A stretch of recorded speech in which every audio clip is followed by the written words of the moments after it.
Kali ini kita akan terbang menuju kota Giza yang berada di negeri Mesir. Di kota ini terdapat bangunan bersejarah sangat terkenal, yaitu Piramida Agung Giza. Piramida Agung Giza adalah piramida tertua dan terbesar dari 3 piramida yang ada di nekropolis Giza. Piramida ini merupakan satu-satunya bangunan yang masih menjadi bagian dari 7 keajaiban dunia. Dalam catatan sejarah, piramida ini dibangun sebagai makam Fir'aun Khufu, penguasa dinasti keempat Mesir. Piramida ini dibangun selama lebih dari 20 tahun dan diperkirakan berlangsung sekitar tahun 2560 sebelum Masehi. Tak jauh dari piramida agung terdapat patung Sphinx raksasa yang terbuat dari batu kapur. Patung ini memiliki tubuh singa dan berkepala manusia. Kepala dari Sphinx dianggap mewakili dari wajah Fir'aun. Sphinx ini memiliki panjang 73 meter dari kaki depan ke ekor, memiliki tinggi 20 meter dari pangkal badan ke pucuk kepala, dan memiliki lebar 19 meter di bagian paha belakangnya. Lalu kenapa ya di bangunan agung seperti piramida dibangun patung Sphinx? Apakah Sphinx punya kekuatan magis untuk menjaga makam Fir'aun dari para perampok? Atau ada yang lain? Kita akan tuntas dalam cerita kali ini. Nama saya Wahyu, selamat datang di cerita mitologi.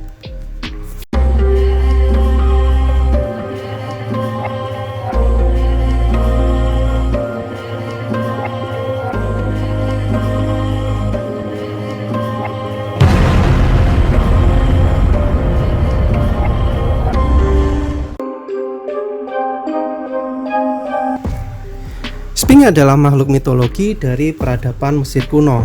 Makhluk ini dikisahkan memiliki badan singa dan berkepala manusia. Di Mesir kuno, Sphinx adalah penjaga spiritual dan paling sering digambarkan sebagai laki-laki dengan hiasan kepala Fir'aun seperti Sphinx Agung. Sosok makhluk ini sering ditemui di dalam kompleks makam dan kuil. Di Sphinx Alley, Upper Egypt, terdapat jalan sepanjang 2 mil yang menghubungkan kuil Luxor dan Karnak yang dipagari dengan patung Sphinx. Sphinx dipercaya sebagai perwujudan Dewa Ra, melambangkan perlindungan Dewa Matahari terhadap raja. Patung Sphinx terbesar terdapat di Piramida Agung Giza. Dia dibuat sebagai penjaga makam Fir'aun. Tak hanya di Mesir, makhluk mitologi seperti Sphinx juga bisa dijumpai di kebudayaan Yunani kuno. Dalam peradaban Yunani, Sphinx digambarkan memiliki sayap dan ekor ular. Dalam legenda, Sphinx Yunani dipercaya suka makan semua orang jika mereka tidak dapat menjawab teka-tekinya. Ada cerita menarik mengenai Sphinx dari mitologi Yunani.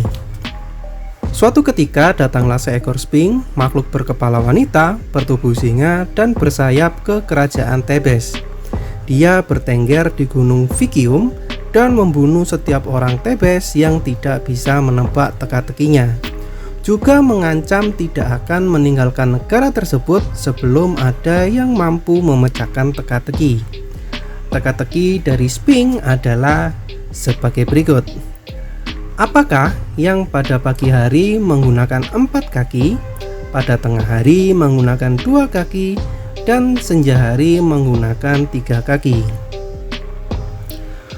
Penguasa kerajaan Tebes kebingungan dengan kedatangan Sphinx. Pasukan kerajaan tidak bisa mengalahkan kekuatan dari makhluk mitologi tersebut.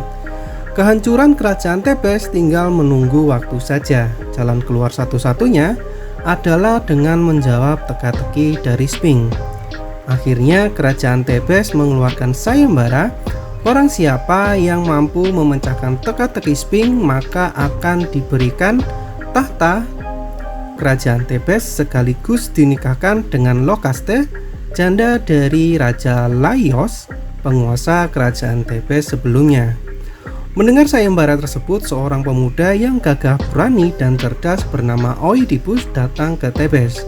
Pemuda ini dengan keyakinan penuh datang menemui Sphinx dengan menjawab teka-teki itu. Dengan lantang Oedipus menjawab teka-teki Sphinx. Oedipus mengatakan jawaban dari teka-teki itu adalah manusia. Lalu dia menjelaskan jawabannya kepada Sphinx. Ketika masih kecil, manusia merangkak menggunakan kaki dan tangannya yang berjumlah 4.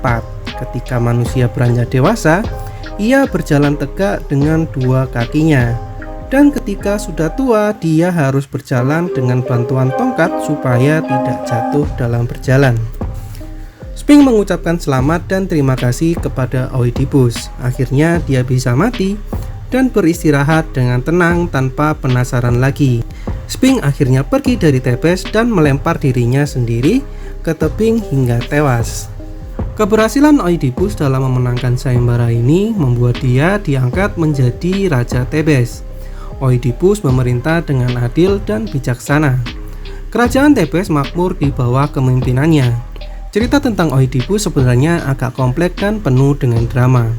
Mungkin kapan-kapan akan saya ceritakan tentang cerita komplit mengenai Oedipus. Bahkan di dunia psikologi ada sebuah sindrom yang menggunakan nama Oedipus, yaitu Oedipus Syndrome. Bagi kamu yang belum subscribe, silahkan subscribe dan jangan lupa nyalakan notifikasinya ya. Akhirnya saya Wahyu harus undur diri. Jumpa lagi di cerita mitologi selanjutnya. Bye bye.